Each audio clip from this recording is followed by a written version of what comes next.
My name is Alice Johnson. I was spending Christmas with my best friend Emma when we unexpectedly ran into her brother Lucas holding hands with his girlfriend, kissing under the fireworks. My brother finally got his dream girl. Look at him showing off. Emma squealed, dragging me over to greet them. Lucas awkwardly rubbed his neck, introducing us to his girlfriend. This is my sister. And her friend, basically my honorary little sister too. Honorary sister? I forced a bitter smile. Right, I was just the little sister he'd been secretly dating for 6 months.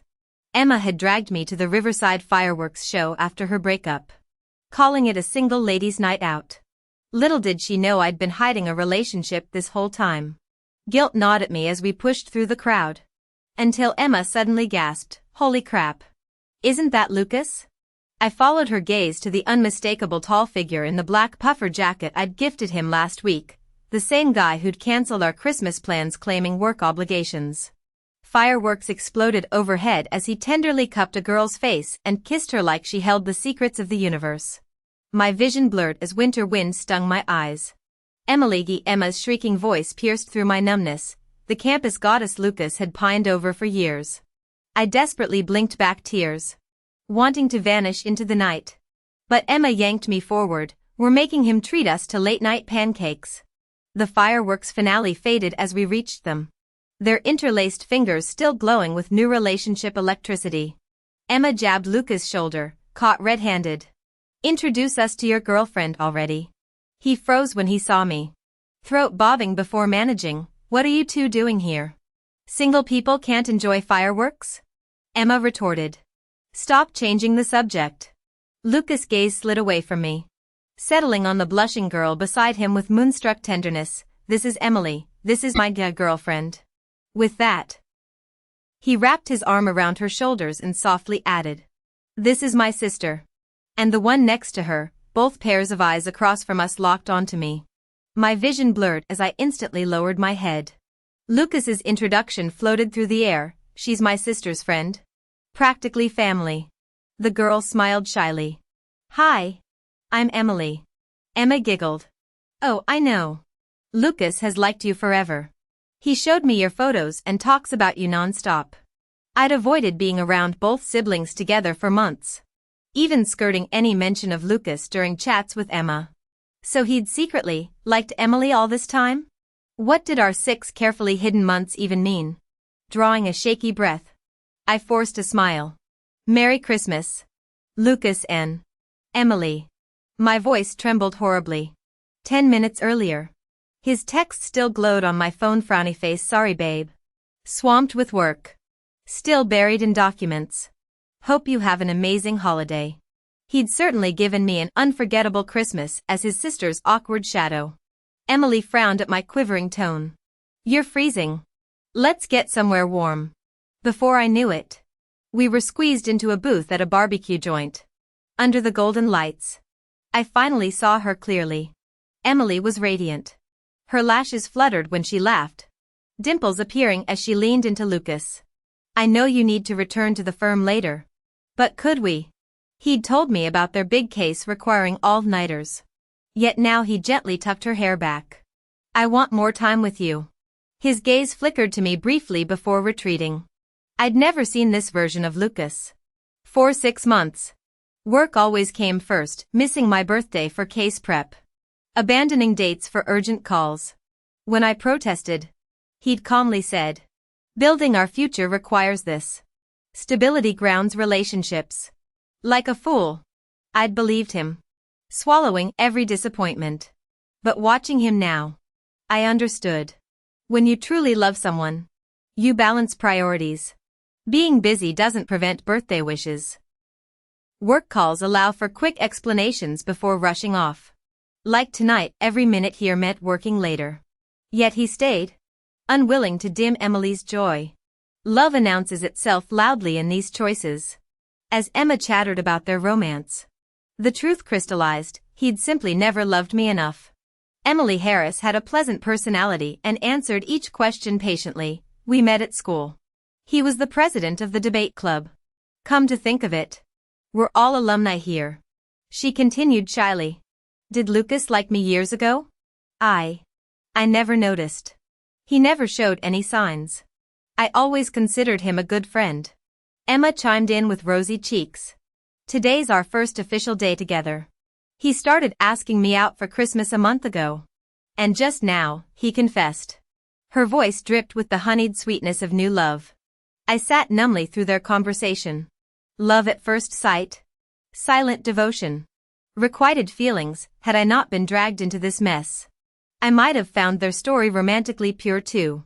But the man currently doting on his girlfriend had texted me goodnight.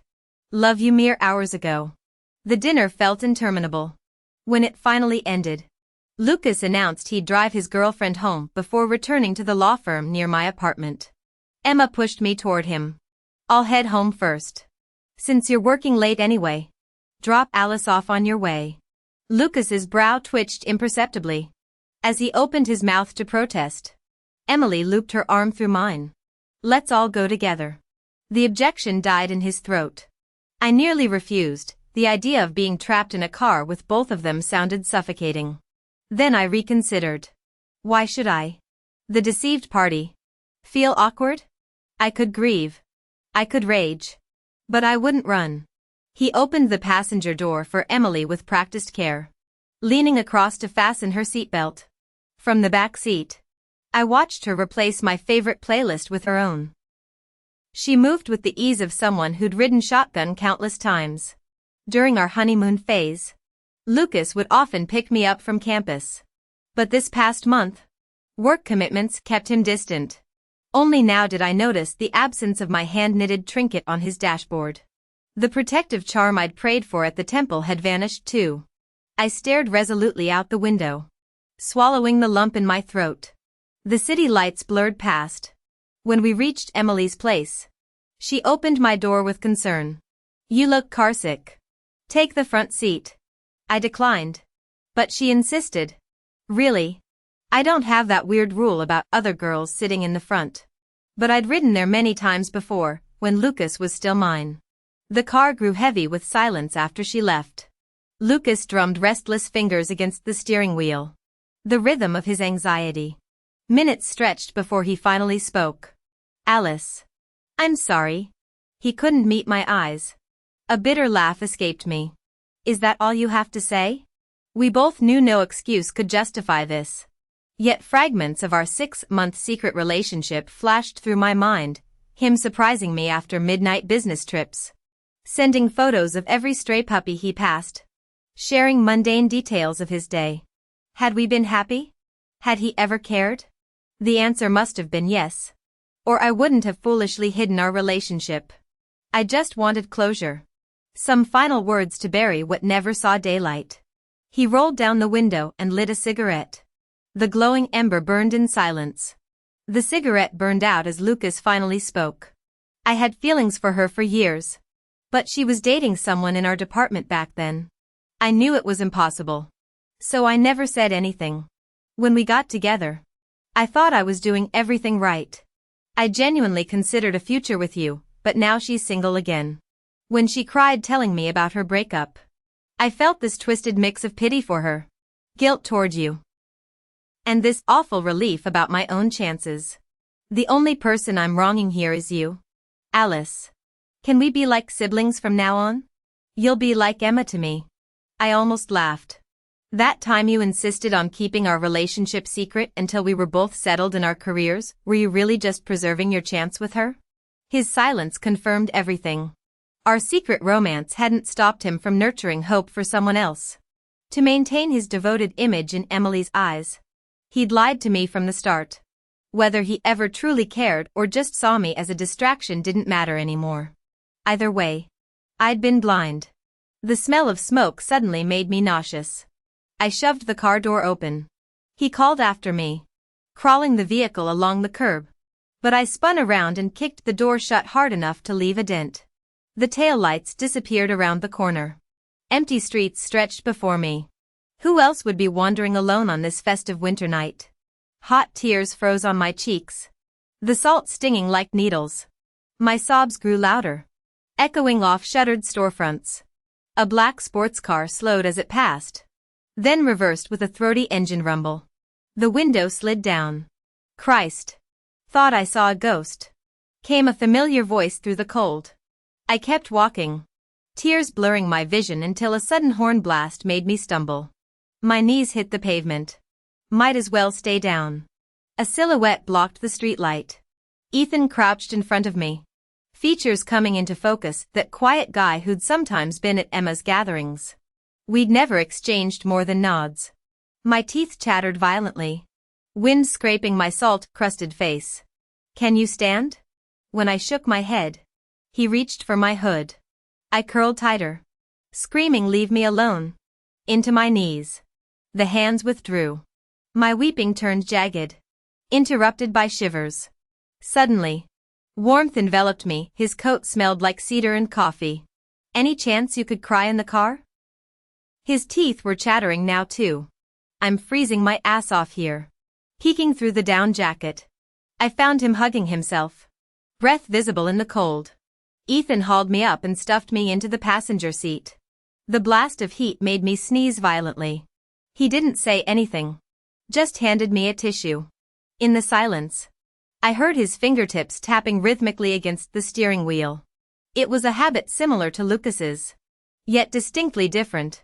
When Lucas tapped, you could feel his agitation. But Ethan's movements were measured, contemplative, almost soothing. After what felt like hours, I finally calmed down enough to look at him properly. "Thank you," I said sincerely. He glanced at me before turning away, pulling a cigarette from his case. The lighter flickered in his hand before he abruptly set it down. "It's late. I'll drive you home." I thanked him and stepped out of the car. "Alice," he called through the rolled-down window. "You look like a ghost right now." What a strange thing to say. As the window closed, my reflection in the glass startled me. Mascara streaked down my cheeks. Hair wild. Dark circles bruising my eyes. No wonder Ethan had stopped for me. I did resemble some vengeful spirit. I turned to flee, only to collide with the last person who should have been at my apartment complex. Lucas, who was supposed to be working late, stood frozen before me. "Alice," he demanded coldly. "Who's the guy with the luxury car?" "None of your business," I choked out. He ran a hand through his hair, inexplicably agitated. "Forget it. I drove back to look for you earlier, but you were gone. Let's just keep this buried like we agreed. There's no point dragging it up now." As for Emily, he trailed off meaningfully. So this special trip was just to remind me to keep his secrets. The Lucas before me now felt like a stranger. Had I known this version of him existed, I never would have fallen for him. I swallowed the lump in my throat. "Don't worry. I wasn't planning to." Lucas exhaled sharply, slipping into that patronizing big brother tone. "You shouldn't be getting into cars with strange men this late." I shoved past him without another word. For 2 days I lay catatonic in my apartment. Emma bombarded my phone before finally storming in. "Enough moping. We're going shopping." She waved a black card triumphantly. "From Lucas. He insisted I take you. His treat.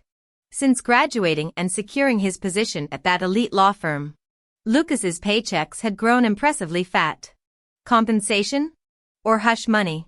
Emma dragged me to the mall near campus before I could protest.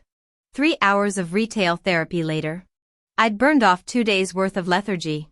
Arms laden with shopping bags, Emma insisted on treating me to that $800 a day sushi place. Lucas took his new girlfriend there yesterday. She chattered. Posted all over social media. So this was how it worked when you were the official girlfriend, no waiting for some arbitrary right time before going public. My chest tightened. When Emma wasn't looking, I checked Lucas's profile. Blank. He'd blocked me. Our chat history glared back at me, the unmodified pet name in his contact info. His final message still unanswered, "You home safe?" Sent that night. Never replied. I deleted his contact and hurried after Emma. The nearly empty restaurant echoed as we settled into a corner booth. Then came the voice behind us, "Well, look who it is, my ex-girlfriend with a temper bigger than the sky." The mockingly familiar voice could only belong to Ryan, Emma's freshly dumped boyfriend. Without turning around, Emma rolled her eyes. Your temperamental highness has already claimed her seat. Mind finding another spot to pollute? Ryan plopped down beside her anyway. Their usual combative dynamic playing out. I'd long grown accustomed to their bickering. These two couldn't exchange 3 civil words without sarcastic jabs. The textbook definition of a love-hate relationship. Ethan. We're staying right here to annoy Her Highness. I glanced up, suddenly noticing Ethan standing nearby. Our eyes met, and the memory of that humiliating night flooded back. Ryan shot me a meaningful look, prompting me to scoot over. The booth grew cramped as the newly separated couple across us elbowed for territory like rival gang leaders. Ethan's thigh pressed against mine, and I caught the crisp, rain-washed scent lingering on his down jacket still draped over my head. I sniffed involuntarily. Did you catch cold that night? Ethan murmured, his intense gaze resurrecting the memory of him looking down at me with crossed arms, wearing only that thin sweater against the chill. Before I could apologize, Emma's eyes darted between us. What are you two whispering about? Panic surged if Ethan mentioned my tear-stained breakdown that night. Emma's notorious persistence would have me interrogated for weeks. As Ethan opened his mouth, I slapped my hand over it.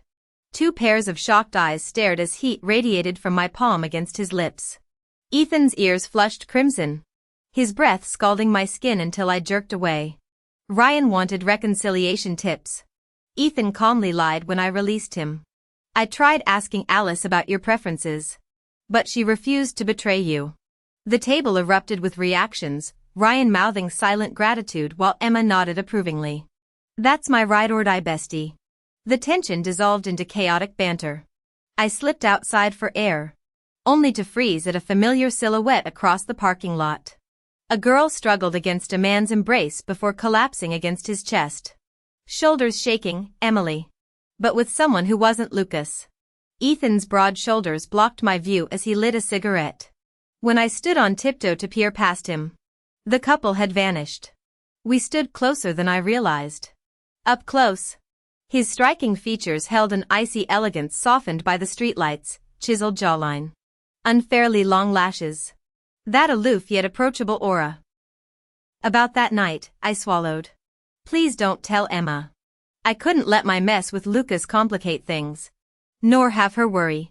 Ethan studied me, smoke curling between us like unspoken questions. He raised an eyebrow at me with playful curiosity, his direct gaze probing for answers. I instinctively looked away. Though he didn't verbally respond, I knew he'd agreed. Emma remained completely unaware. A month had passed when I saw Ethan again. After surviving grueling finals week, Emma insisted we go camping. I thought it absurd to play at bourgeois leisure in freezing weather. But she blinked earnestly, you don't get it. Staring at campfires during snowfall is peak relaxation. Classic Emma logic. Upon arrival, I found Ryan present and Ethan too. Even Lucas and Emily had come. For weeks, Lucas had sent friend requests with messages like "Are you okay?" and "Have you been eating properly?" I neither accepted nor declined. Spending even a second on him reminded me of that miserable Christmas. Strangely, Lucas and Emily didn't seem to be in their honeymoon phase anymore. They appeared more distant, like they'd just fought. When Emily ran off covering her eyes, Lucas didn't follow. While Ryan and Emma struggled with the canopy, I focused on fire starting. Let me. Lucas appeared beside me, taking the tools. His proximity made me uncomfortable enough to leave. But he grabbed my wrist. Are you avoiding me? He asked. I hadn't consciously avoided him, just been busy with school. No. I said coldly, tugging harder as his grip tightened. Thankfully Emma's group was too absorbed in bickering to notice. Are you insane? Just concerned. It's been so long. His words trailed off as I noticed Ethan observing us from his chair. Expression stormy. Flushing crimson. I wrenched free. Stop this hypocritical act. Shouldn't you worry about your girlfriend seeing you manhandle your sister? Lucas released me. Soon another car arrived. Emily rushed off without farewells. Lucas watched grimly as the driver, that same man I'd seen entangled with Emily before, specifically came to greet Ethan. The latter remained lounging, barely nodding acknowledgement. Later around the fire, Emma tried cheering her brother. She's still hung up on her ex. Just dump her already. Yeah. Planning to. Lucas said, burning me with that gaze that implied I'd been waiting to rekindle things. Suppressing sarcasm, I excused myself to the restroom. Emerging, I found Ethan leaning by the entrance, clearly waiting. It's Lucas. Right? I froze. What? The person who made you cry is Lucas. So you don't want Emma to know. I should deny it. A relationship that couldn't be acknowledged when we were together becomes even more unspeakable after such an ugly breakup.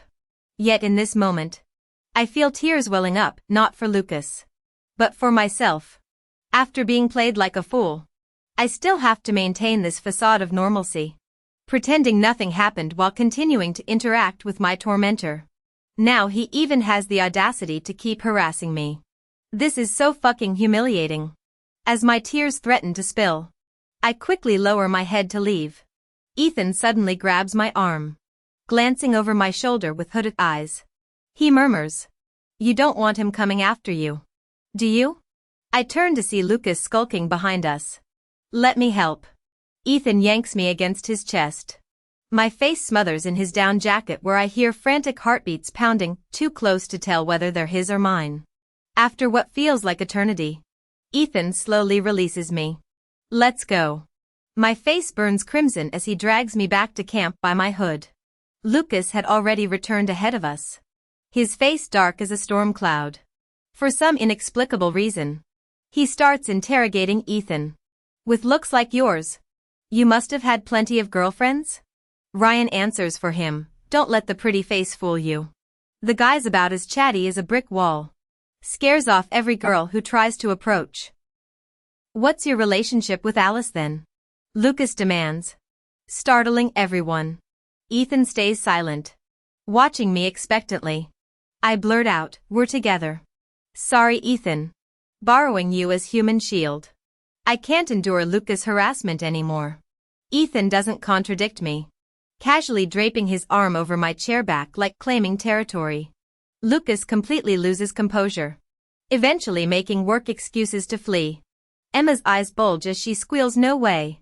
No way," while I endure her interrogation with fabricated details. Ryan slaps his forehead, "I knew it at dinner last time. The way you were fucking Alice." For a split second, I swear I see Ethan's lips twitch upward. After that camping trip, Lucas starts bombarding my phone. I keep blocking numbers until he inevitably finds new ones.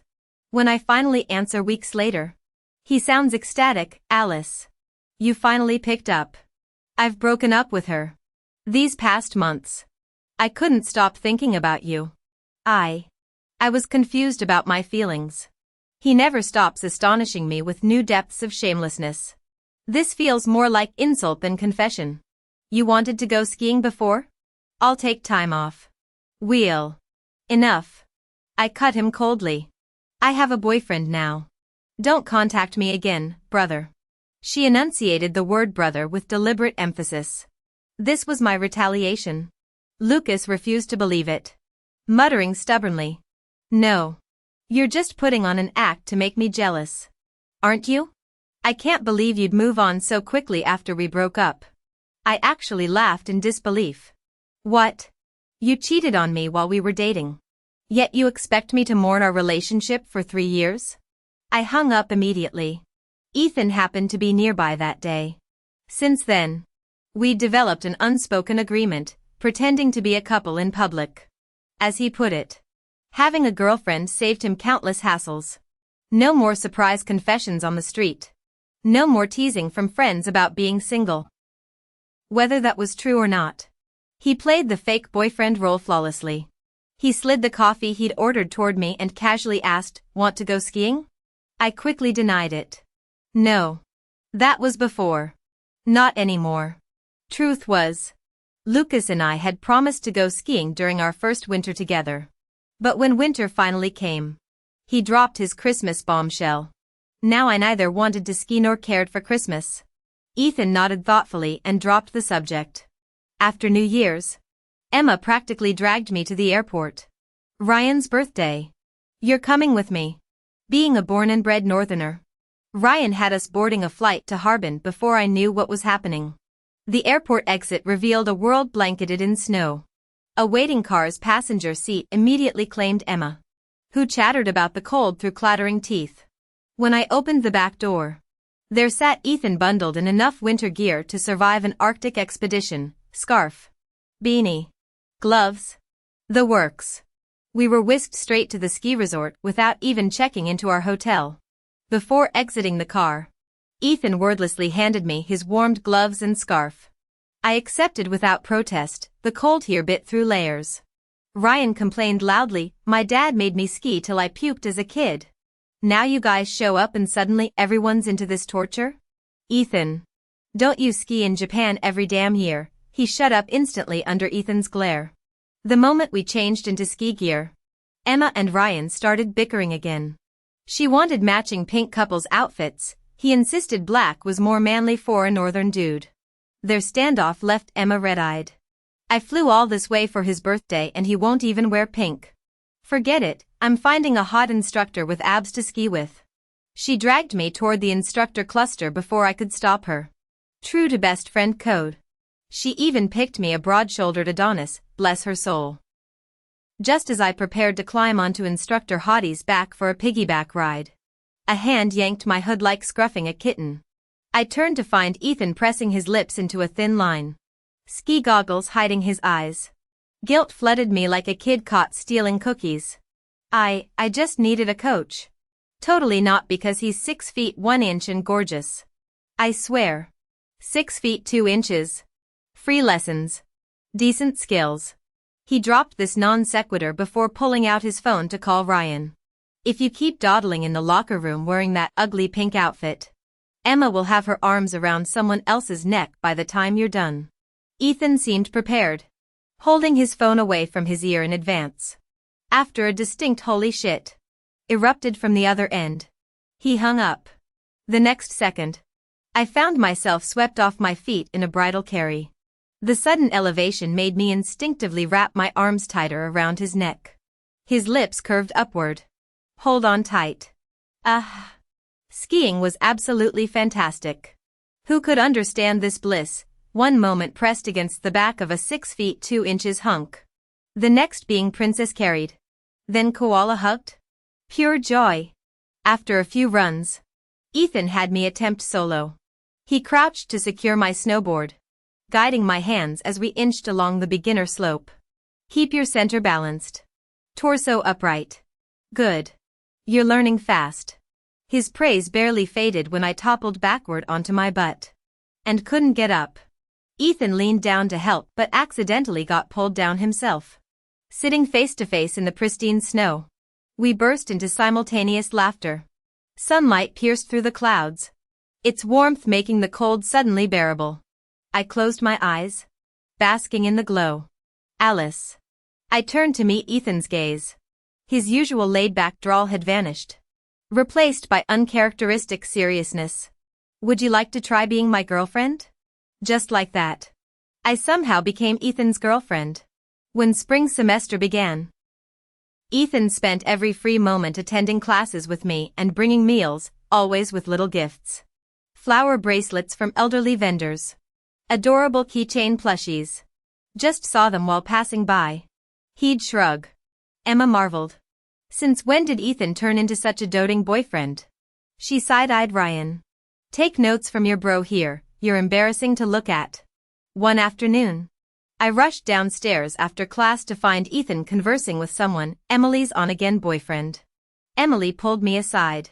"You dated Lucas before, right?" I stiffened. Lucas would never have told her. She smiled knowingly. "I could tell you liked him. Funny thing, he claimed to adore me. Yet within a month said I was just an obsession. That good meals made him think of someone else. That his first instinct was always to share things with another person." Her gaze drifted to her boyfriend. "I don't care. Lucas was just a rebound. But is Ethan your version of my Lucas?" I'd never considered this. But I knew with absolute certainty, What Ethan meant to me bore no resemblance to Lucas's role in her life. With Ethan, thoughts of Lucas no longer brought pain. When he confessed, my heart skipped a beat uncontrollably. I thought this must be love. But Emily's words reminded me that I'd never told Ethan about Lucas. And he'd never asked either. Let's go. Ethan walked over, took my hand, and led me away. That night, he drove me back to my dorm. Sitting in the car, I decided to tell him about my past relationship with Lucas. Ethan, I used to date Emma's brother Lucas. I know. What? I was stunned, having thought I'd kept it perfectly hidden. How could he possibly know? He unbuckled his seatbelt and kissed me without another word. This was our first kiss. My heart pounded wildly. How could Ethan be so gentle and smell so good? After what felt like forever, we finally pulled apart. Under the dim streetlight, he looked intently at me. Whenever I saw you hanging out with Emma, you'd always be grinning at your phone. I knew you had a boyfriend. Later when I saw how Lucas looked at you, I pretty much figured it out. He buried his face in my neck. Voice muffled, don't mention him again. I don't like him. Okay. Okay. Whatever you say. When Lucas couldn't reach me, he came to campus to confront me. Not even bothering to hide it from Emma anymore. He grabbed my hand right in front of her. Alice. I haven't talked to you in so long. Can you give me some time? Emma stared between us, her brain visibly short-circuiting. What's going on here? I yanked my hand away. Lucas. I thought I made myself clear. His smile turned bitter. I know you have a boyfriend now. I messed up before. So I'll wait until you break up. Ethan and Ryan arrived to pick us up. My eyes met Ethan's as he strode over, his dark gaze making me think he might throw a punch any second. I quickly looped my arm through his. We're doing great. Breaking up isn't happening. Ethan's expression softened slightly as he told Lucas coldly, Alice hasn't pressed charges about your past harassment out of kindness. That doesn't mean you get to keep bothering her. You had your chance and blew it. Out of respect for Alice and Emma, I'll call you brother this once. But if you approach my girlfriend again, things won't end nicely. You work at Dingming, right? Morality clauses exist for a reason. If your company lacks one, I'm happy to suggest adding it during their next policy review. Lucas slunk away. Emma stood shell-shocked, wanting to ask questions but ultimately staying silent. After our group movie night, she asked to talk privately. We ended up at a quiet bar, drinking in heavy silence until the table filled with empty glasses. Finally, she tentatively brought up Lucas and me. I explained everything from beginning to end. I'd expected Emma to feel torn between her brother and me. But instead she spent the whole time cursing him, far worse than her usual rants about Ryan. By the end, Emma was crying. I'm so sorry. That Christmas when I kept gushing about my brother's perfect girlfriend, I had no idea it was you. Were you hurting the whole time? Yes. But that wasn't Emma's fault. The mistakes Lucas made shouldn't affect our friendship. I was also sobbing uncontrollably, hugging Emma and apologizing for keeping secrets. With snot bubbles forming, she dramatically vowed, if Ethan ever treats you badly, I'll take it out on Ryan immediately. Poor Ryan. After we both calmed down, she asked, do you know what Ethan's family does? I shook my head. We'd been dating 2 months. Yet he'd never mentioned it. I knew they were wealthy from his lifestyle. But Ryan told me today his family founded Dingming. Can you believe it? My brother, that idiot Lucas, would kill to work there. I thought our family was well off. But this is next level. No wonder Emily's law school boyfriend always acted so respectful around Ethan. He must have known the whole time. That sneaky bastard. He's buying all our meals this month. Tipsy and emboldened, Emma video called Ethan. Hey Ethan. Take us somewhere expensive. The priciest place in town. After a pause, Ethan asked, are you drunk? Where's Alice? I leaned into frame, grinning sloppily. Hi boyfriend. Then everything gets hazy. I remember dozing off before Ethan and Ryan arrived. Ryan cursed while carrying Emma out. And Ethan looked furious as he threw me over his shoulder into the car. It reminded me of that Christmas when I'd cried myself swollen-eyed and stumbled into him on the street.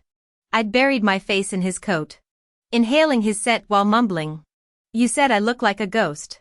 His eyes had crinkled with starlight laughter. Yeah. An adorable ghost. Suddenly, I remembered my freshman year Halloween party. I'd dressed as the cute ghost from It Azura na Kiss. While pushing through the crowd, my glowing bunny ears accidentally smacked a guy's shoulder. Sorry. I reached to remove them. Keep them on. They're cute. His eyes sparkled like Ethan's do. Cupping Ethan's face now, I asked, "Did we meet years ago?" He caught my hand. "Yeah. Little ghost girl." That night I refused to go home, dragging Ethan on a drunken stroll. We wobbled until his arms steadied me around the waist. Bare branches now sprouted new buds as the night breeze carried warmth instead of chill. When that warmth pulses through your veins and heart, you know spring has arrived.